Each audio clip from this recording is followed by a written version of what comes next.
आज धनबाद में कुछ इम्पोर्टेंट हुआ।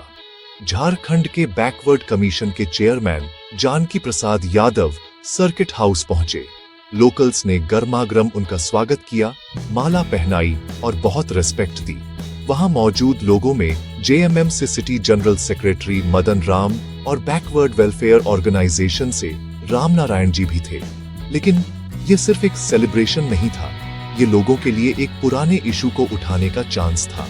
कई फैमिलीज बिहार से यहाँ माइग्रेट हुई, इंडिपेंडेंस से बहुत पहले और बाद में भी, जरिया और धनबाद के कोल माइंस में काम करने के लिए। कई जनरेशंस झारखंड को अपना घर मानकर यहीं बड़े हुए हैं। लेकिन जब वे बैकवर्ड कास्ट सर्टिफिकेट या रेसिडेंशियल डॉक्यूमेंट्स लेने की कोशिश करते हैं तो उन्हें बार बार प्रॉब्लम्स आती है। इमेजिन कीजिए कि अपनी पूरी लाइफ इन माइंस में काम किया, बिहार में जो कुछ भी थोड़ा बहुत था वह भी खो दिया, और अब दशकों बाद भी ये प्रूव करने के लिए स्ट्रगल कर रहे हैं कि आप वहीं के हैं जहां आप पूरी लाइफ रहे हैं।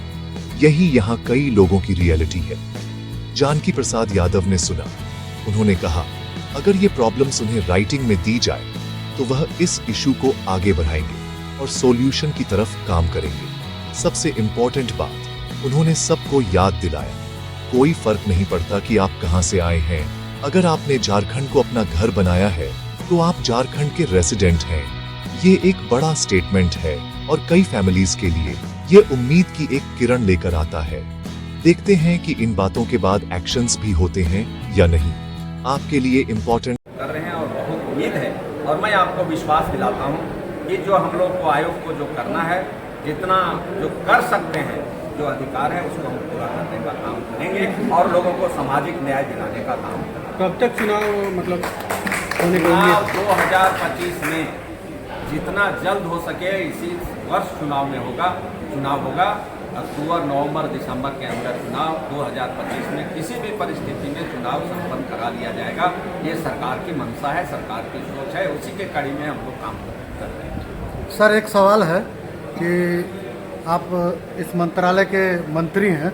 एक प्रश्न करना चाहता हूं कि जब आज़ादी हुआ देश का, धनबाद जो कोयलांचल क्षेत्र है, उस समय बहुत लोग ज्वाइंट बिहार से इस क्षेत्र में आए, यहाँ पर नौकरी करने लगे।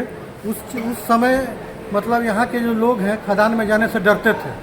आज इतना समय हो गया, जो लोग यहाँ आके 60 साल 70 साल से यहाँ नौकरी कर रहे हैं और जो ओबीसी के हैं उनके बाल बच्चा 3 पीढ़ी हो गया यहाँ पर।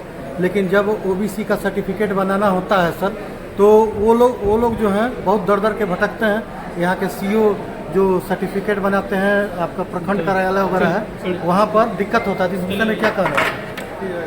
वो जो ओबीसी वर्ग को जो भी कठिनाई हो रही है, जो भी परेशानी हो रहा है, चाहे वो जहाँ से भी आया हो, लेकिन झारखंड में आ गए हैं तो झारखंड के वासी हैं, वो आयोग के पास इस तरह का अभी हमारे पास कोई लिखित आवेदन नहीं आया है।